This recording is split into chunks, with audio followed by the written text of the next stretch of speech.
बिहार में कोरोना तेज़ी से फैल रहा है। न केवल बक्सर जिला बल्कि पूरे बिहार में जो कोरोना के हालात हैं वो काफ़ी ही खतरनाक स्थिति है। कोरोना तेज़ी से फैल रहा है, लेकिन वहीं जहां चुनाव का शंखनाद हो चुका है, सरकार के तरफ से तैयारी जो चल रही है और इसकी शुरुआत बीजेपी जेडीयू ने पहले करी, चुनावी अभियान चला करके, सभाएं करके, वर्चुअल रैली करके।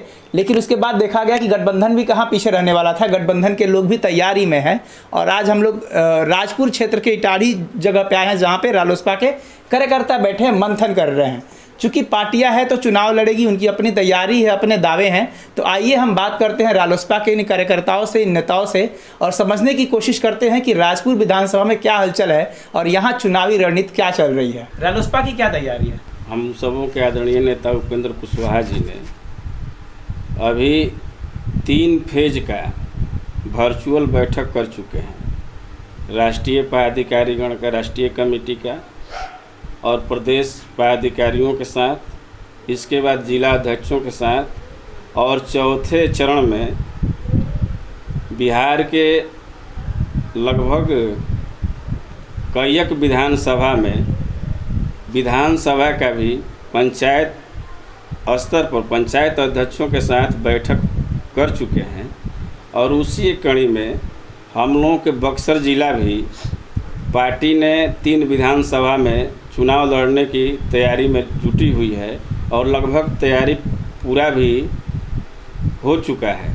जहां आज हम लोग बैठे हैं यहाँ राजपुर विधानसभा में, मैं आपको जानकारी के तौर पर बता रहा हूँ कि यहाँ भी वर्चुअल बैठक पंचायत अध्यक्षों के साथ करने के लिए आदरणीय प्रदेश के अध्यक्ष भूदेव चौधरी जी को और कार्यकारी अध्यक्ष वीरेंद्र कुशवाहा जी को इसकी सूचना दे दी गई है कि हम लोग तैयार हैं।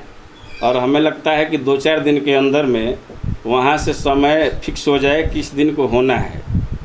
और इसके बाद पार्टी को निचली इकाई तक, बूथ तक पहुँचाने के लिए हम लोग कोशिश में हैं कि प्रत्येक बूथ पर बूथ के अध्यक्षों के साथ भी नेता का संवाद वर्चुअल स्तर पर हो सके, इसमें भी हम लोग यहाँ लगे हुए हैं।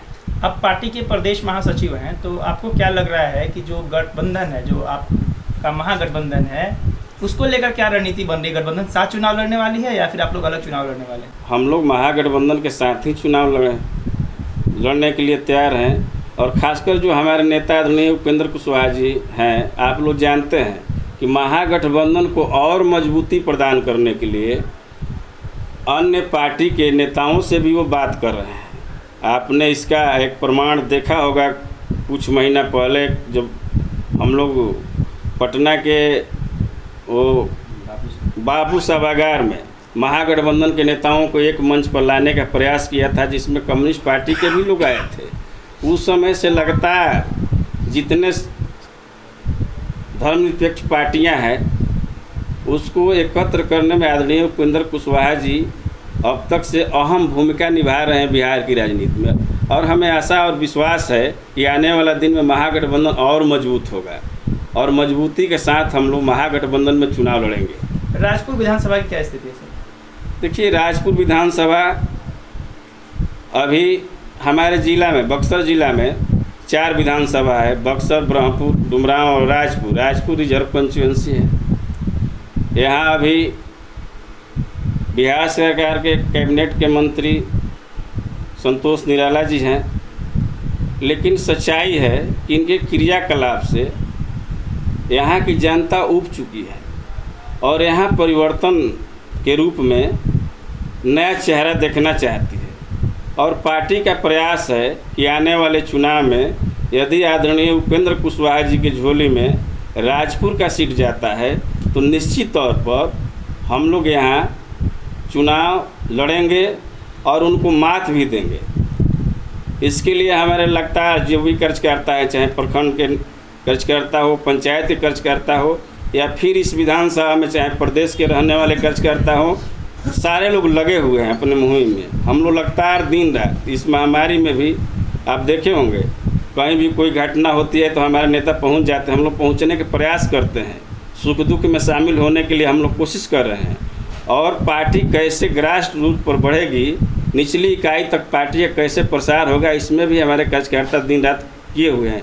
अभी हम लोगों के साथ उपस्थित हैं यहाँ जिला के प्रधान महासचिव मनोज कुशवाहा जी हैं, जिला के महासचिव सह प्रवक्ता प्रेम कुशवाहा जी हैं, प्रखंड के अध्यक्ष मिथिलेश राजभर जी, बलराम कुशवाहा जी जो प्रखंड के कार्यकारी अध्यक्ष हैं, हम लोगों के साथ यहाँ सूचना एवं तकनीकी एवं प्रशिक्षण प्रकोष्ठ के प्रदेश के महासचिव, और मैं बधाई भी इनको देना चाहता हूं कि आज ही इनको पूरे पटना प्रमंडल का भी प्रभार मिला है भाई जुराज वसुधरी को। तो इतने मज़े हुए कार्यकर्ता हम लोगों के साथ है, इसलिए हम लोग को पूर्ण विश्वास है कि आने वाला दिन में यदि यह सीट राष्ट्रीय लोक समता पार्टी के खाता में जाता है तो निश्चित रूप से महागठबंधन का कद बढ़ेगा और यहाँ से चुनाव जीत कर लोग जाएंगे। इस सीट को लेकर के राजद के लोग भी तैयारी में हैं। ये सबको अपने हर पार्टी को, हर कार्यकर्ता को यह नैतिक अधिकार है, वो जिस पार्टी में है वो अब तैयारी करे, उसकी नैतिक अधिकार है, वो ठीक कर रहे हैं। हम लोग भी लगे हुए हैं। महागठबंधन में कई दल का गठबंधन है, यह गठबंधन तय करेगा कि किस पार्टी का कहाँ उम्मीदवार होगा। अगर पार्टी को मौका मिलता है तो क्या मुद्दे होंगे आपके? देखिए, पार्टी का यदि मौका मिलता है तो हम लोगों का मुद्दा पहले से तय है। हम लोगों ने उस पर काम भी आंदोलन के माध्यम से शुरू कर दिया है।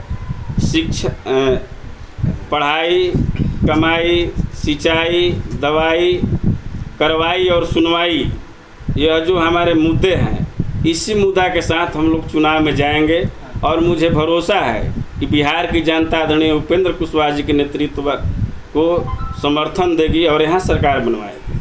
बिहार में जो कोरोना की स्थिति है, फर्स्ट स्टेज में जब बिहार में या पूरे देश में जब लॉकडाउन हुआ, उस वक्त भी बिहार के माननीय मुख्यमंत्री नीतीश बाबू और भारत के प्रधानमंत्री नरेंद्र मोदी जी ने लॉकडाउन का जो है ऐलान किया और पूरा देश उसको पालन किया। उसी दरम्यान बिहार के मुख्यमंत्री जी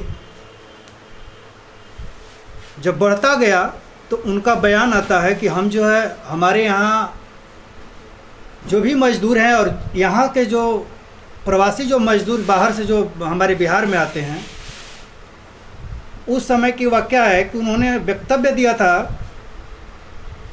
कि हमारे पास संसाधन नहीं है, हम कैसे यहाँ रखेंगे, इसलिए जो है हम प्रवासी मजदूर को जो है हम बिहार नहीं बुला सकते हैं। जब विपक्ष जो है, जब खास करके जब राष्ट्रीय लोक समता पार्टी के राष्ट्रीय अध्यक्ष माननीय उपेंद्र कुशवाहा जी के द्वारा जब इस तरह का बयान आता है कि जब एक मंत्री का बेटा जब कोटा से जो है जब बिहार आ सकता है तो क्या मजदूर को जो है बिहार क्यों नहीं बुलाया जा सकता। तब जो है विपक्षी पार्टियां जो है एकजुट होकर के और डिमांड किया कि जिस तरह से एक विधायक या मंत्री का बेटा जो है जब आने में कोई परेशानी नहीं है तो उसी आधार पर जो है आप भी जो है प्रवासी मजदूरों को भी बिहार लाने का काम करें और उसको सुरक्षा मुहैया कराते हुए उन पर कोरोना का जो भी सिस्टम है उस सिस्टम के तहत उनका इलाज किया जाए।